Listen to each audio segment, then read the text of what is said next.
Salam, Bapak Ibu, apa kabarnya? Mari hari ini merenungkan kebenaran firman Tuhan dalam Mazmur 107 ayat 43. Siapa yang mempunyai hikmat? Biar ia berpegang pada semuanya ini dan memperhatikan segala kemurahan Tuhan. Siapa yang punya hikmat? Kita adalah orang-orang yang ditebus oleh Allah. Orang-orang yang sudah dibenarkan oleh darah Yesus. Dan biarlah ia berpegang pada semuanya nih. Apakah semuanya nih? Firman Tuhan. Dan memperhatikan segala kemurahan Tuhan. Hari ini kita belajar mengenai kemurahan Tuhan. Orang yang berhikmat pasti mencintai firman dan melakukan firman. Orang yang mempunyai hikmat adalah orang yang selalu memperhatikan segala kemurahan Tuhan, semua kemurahan Tuhan. Kemurahan Tuhan itu seperti apa? Kemurahan Tuhan itu bukan murahan.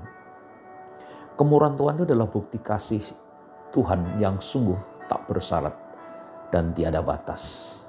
Kemurahan Tuhan selalu harus kita ingat, harus selalu kita renungkan. Bapak Ibu Saudara, kemurahan Tuhan itu bagi orang yang berhikmat itu menjadi sesuatu yang sangat berharga sekali. Bagi orang yang tidak berhikmat, itu adalah barang murahan. Seperti contohnya ketika kita punya sebuah bongkahan berlian. Bagi orang dewasa, itu adalah harta yang sangat luar biasa dan bisa mengubah nasib orang. Bagi anak kecil, itu dipikir barang mainan, dibuat main-main begitu saja. Orang yang dewasa imannya, dia akan menghargai dan memperhatikan selalu kemurahan Tuhan. Tetapi orang yang tidak dewasa dalam iman, dia akan mempermainkan kemurahan Tuhan. Mari kita lihat satu contoh dalam 2 Samuel pasal ke-7 ayat 18. Apakah isinya itu? Mari Bapak Ibu, saya akan bacakan ayat itu dengan baik. Lalu masuklah Raja Daud ke dalam, kemudian duduklah ia di hadapan Tuhan sambil berkata, "Siapakah aku ini ya Tuhan Allah? Dan siapakah keluargaku sehingga Engkau membawa aku sampai sedemikian ini?" Saudara-saudara, Daud tahu arti kemurahan Tuhan. Daud begitu mengalami proses dalam hidupnya, penderitaan yang begitu sangat sekali. Sehingga satu kali Daud pernah menjadi orang gila, atau tepatnya pura-pura gila, sampai air liurnya meleleh dan sebagainya. Kenapa? Karena begitu sulit, begitu susah apa yang dialaminya. Dan Daud menghargai kemurahan Tuhan itu. Yang jadi pertanyaan, kemurahan Tuhan itu seperti apa? Bahasa Alkitabnya adalah kebaikan Tuhan. Kemurahan Tuhan itu adalah kebaikan Tuhan.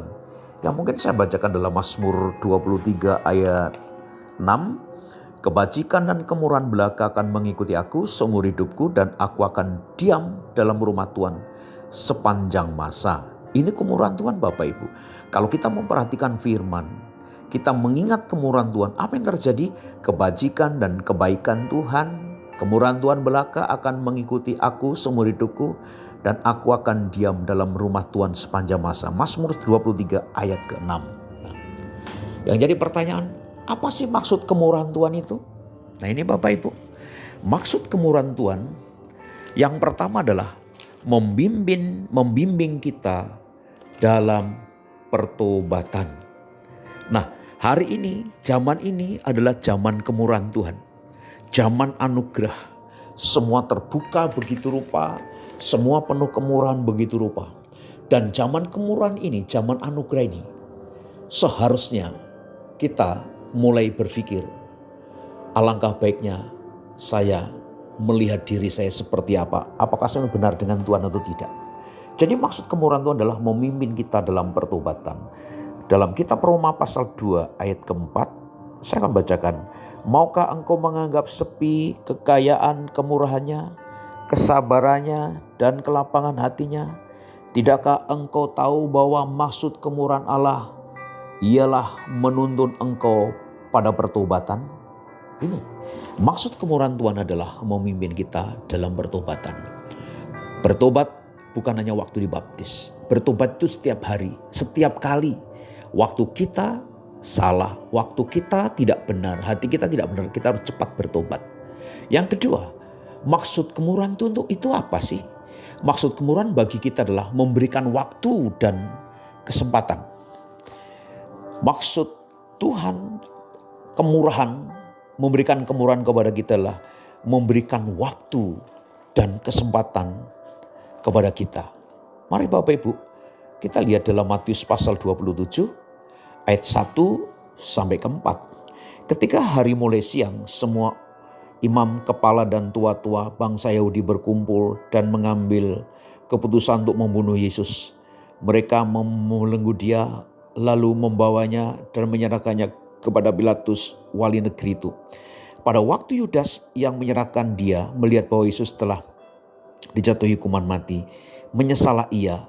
Lalu ia mengembalikan uang 30 perak itu kepada imam, kepala dan tua-tua dan berkata, "Aku telah berdosa karena menyerahkan darah orang yang tak bersalah." Tetapi jawab mereka, "Apa urusan kami dengan itu? Itu urusanmu sendiri." Nah, saudara-saudara, contoh Yudas itu hanya menyesal. Perhatikan ayat ini. Pada waktu Yudas yang menyerahkan dia melihat bahwa Yesus telah dijatuhi hukuman mati, menyesalah ia, tapi dia tidak bertobat. Yudas dikasih waktu oleh Tuhan dan kesempatan, tapi waktu dan kesempatan dia tidak pakai sama sekali. Makanya Bapak Ibu, betapa penting kita harus menyesal, sadar dan bertobat. Jangan hanya sebatas menyesal, nanti mengulangi lagi dosa itu. Nah, waktu dan kesempatan itulah yang harus kita pakai. Supaya apa? Tuhan memberikan anugerah yang besar dan semakin melimpah. Yang ketiga Bapak Ibu, maksud kemurahan Tuhan itu apa? Supaya kita menghasilkan buah. Ini dia. Ini paling penting Bapak Ibu. Nah, supaya kita menghasilkan buah. Nah Bapak Ibu, banyak orang Kristen sudah lama ke gereja, sudah lama ambil bagian dalam pelayanan, tapi tidak mengalami buah-buah dalam hidup dia. Dan itu sangat mengenaskan sekali. Coba Yohanes pasal 15 ayat 16 sampai 17. Saya akan bacakan dengan baik. Firman Tuhan berkata begini, "Bukan kamu yang memilih aku, tetapi akulah yang memilih kamu. Dan aku telah menetapkan kamu supaya kamu pergi dan menghasilkan buah. Dan buahmu itu tetap. Supaya apa yang kamu minta kepada Bapa dalam namaku diberikannya kepadamu. Inilah perintahku kepadamu, kasihlah seorang akan yang lain." Apa yang Tuhan mau kepada kita? Menghasilkan buah, Pak. Ada 3 buah yang harus dihasilkan dalam hidup kita. Yang pertama buah pertobatan. Pertobatan kita ini ada buahnya enggak? Kita jadi Kristen ada buahnya enggak? Saudara dan saya punya buah atau tidak? Orang lain yang bisa melihat kita ini seperti apa. Kesaksian hidup kita dan sebagainya. Yang kedua, buah jiwa-jiwa. Yang ketiga, buah roh. Nah ini dalam Galatia 5 ayat 22-23 Bapak Ibu bisa baca. Buah roh kasih, sukacita, kelembutan, tidak ada percideraan dan sebagainya. Orang menghasilkan buah apa? Jiwa-jiwa. Kenapa kok jiwa-jiwa? Kita ini harus membawa jiwa Pak, Bu. Kalau kita sudah mengalami Kristus dan Kristus melawat hidup kita, apa yang kita alami pasti tidak tahan. Kita harus cerita sama orang. Dan ketika cerita sama orang, aku mengalami Yesus seperti bla bla bla bla ini. Dan orang akan tertarik dengan apa yang kita alami. Nah Bapak Ibu, ini yang 3 hal ini harus kita pegang baik-baik. Kemurahan Tuhan. Dan apa sih yang harus kita buat Bapak Ibu? Perhatikan. Kemurahan akan terjadi kepada siapa? Orang yang murah hati. Akan diberikan kemurahan dalam Matius 5 ayat 7. Kemurahan akan selalu mengikuti kita. Kita bukan hanya mengingat saja, tetapi orang yang murah hati akan diberikan kemurahan. Yang kedua, kemurahan akan selalu bersama kita terus. Apa yang harus kita buat? Yang kedua, selagi masih ada waktu, gunakanlah kesempatan untuk berjalan, untuk berbuat baik bersama Tuhan.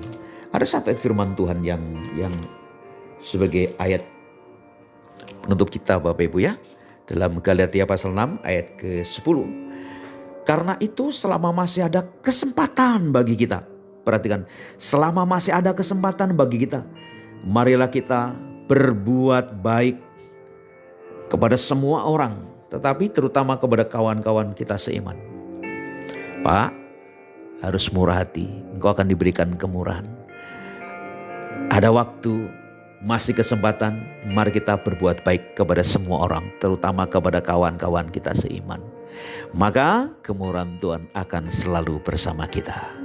Terima kasih Bapak Ibu, doa saya Bapak Ibu diberkati di mana-mana. Usaha pekerjaanmu diberkati, kesehatanmu diberkati, imanmu diberkati di dalam nama Yesus Kristus. Anak cucumu, keturunanmu diberkati. Apa yang kau pegang selalu berhasil. Kiranya kasih Tuhan menyertaimu buat hari ini. Tuhan Yesus memberkati semua. Shalom.